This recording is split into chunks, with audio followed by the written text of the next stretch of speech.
Lesson 92 impromptu speaking. तो impromptu speaking की meaning ये होती है कि जब आपको कोई रैंडम टॉपिक दिया जाता है बोलने के लिए, तो इसे ही कहते हैं इम्प्रॉम्प्टू स्पीकिंग। क्योंकि एट दैट टाइम आप कोई चीज़ आपने प्रिपेयर नहीं की होती है, जितना भी आपके माइंड में इंफॉर्मेशन होती है आप उसी से बोलते हो। तो इम्प्रॉम्प्टू स्पीकिंग के लिए ये होना चाहिए कि आपको एक लंबी सी सांस लेनी चाहिए and stay calm, and then at that time आपको उस टॉपिक के रिगार्डिंग जितनी भी इंफॉर्मेशन आपके माइंड में सारी की सारी कलेक्ट करके फिर बोलना चाहिए। तो हमको बस लेसन में आज एक्सरसाइजेस फिलअप करनी है।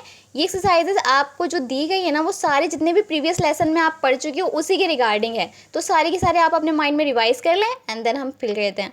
तो बाय द वे मैं आपको बता दूं कि मैंने ऑलरेडी इसको फिल कर रखी है। इट मीन्स इनके जो आंसर्स हैं वो मैंने लिख रखे हैं। So let me show you. Oh that's my channel. I mean ये मेरे चैनल का लोगो है, अफजल इंग्लिश, जिस पे आप मेरी वीडियो देख रहे हो। कोई बात नहीं, मैं कहाँ चली गई, इधर आ जाती हूँ वापस। हाँ ये रहा।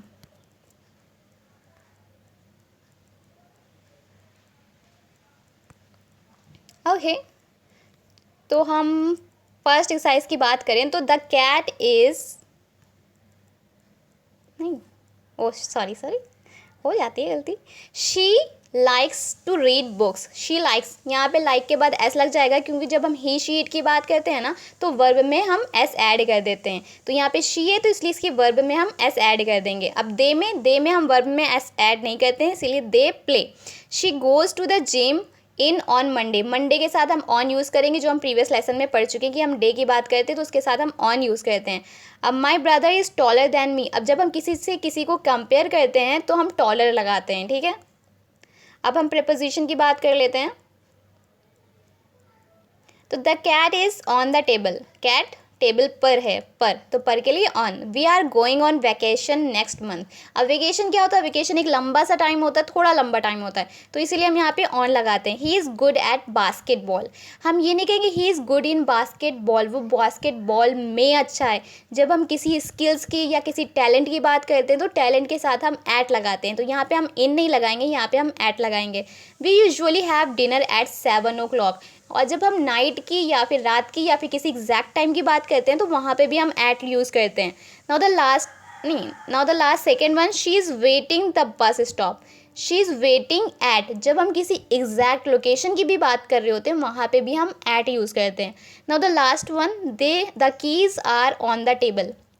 चाबी टेबल पर हैं। Now the third exercise, change the sentences to negative. अब आपको इसमें क्या करना है, आपको सेंटेंसेस को नेगेटिव में चेंज करना है।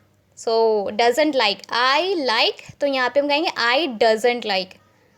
आई डजेंट नहीं, sorry now the third one, she likes ice cream. She doesn't like ice cream, क्योंकि शी के साथ डज यूज़ होता है। मैं आपको एक बात बता दूं कि ही शी इट और किसी के नाम के साथ डज यूज़ करते हैं, इसीलिए शी के साथ हमने यहाँ पे डज यूज़ किया है। She doesn't like ice cream, she doesn't like ice cream. और इसमें क्या है, अब देखिए इसमें लाइक्स लिखा है ना, शी लाइक्स, तो एस भी हट जाएगा। She doesn't like ice cream. He has a dog लिखा है ना, तो यहाँ पे हम लिखेंगे he doesn't have a dog. He doesn't have a dog. And the last one, they go to school on weekends. They don't go.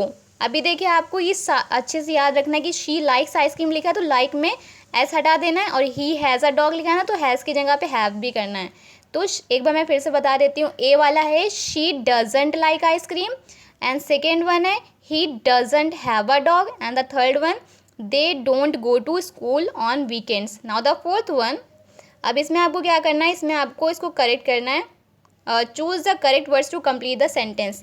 I like swimming in the pool. I like swimming in the pool. Now the second one, they are playing in the park. My sister is cooking dinner right now. Now the last one, इसमें आपको क्या करना है, इसमें आपको इसको question में change कर देना है। He likes chocolate ice cream, and then हम इसकी स्टार्टिंग में लगा देंगे does he like chocolate ice cream. क्या उसको चॉकलेट आइसक्रीम पसंद है। दे लिव इन न्यूयॉर्क, वो न्यूयॉर्क में रहते हैं। जब हम डू लगा देंगे हम कहेंगे do they live in New York, क्या वो न्यूयॉर्क में रहते हैं। Now the last one, she has 3 brothers, उसके 3 भाई हैं। लेकिन जब हम कहेंगे डज शी हैव 3 ब्रदर्स, क्या उसके 3 भाई हैं, तो ये क्वेश्चन में चेंज हो जाएगा। And lesson complete, and thank you for listening to me.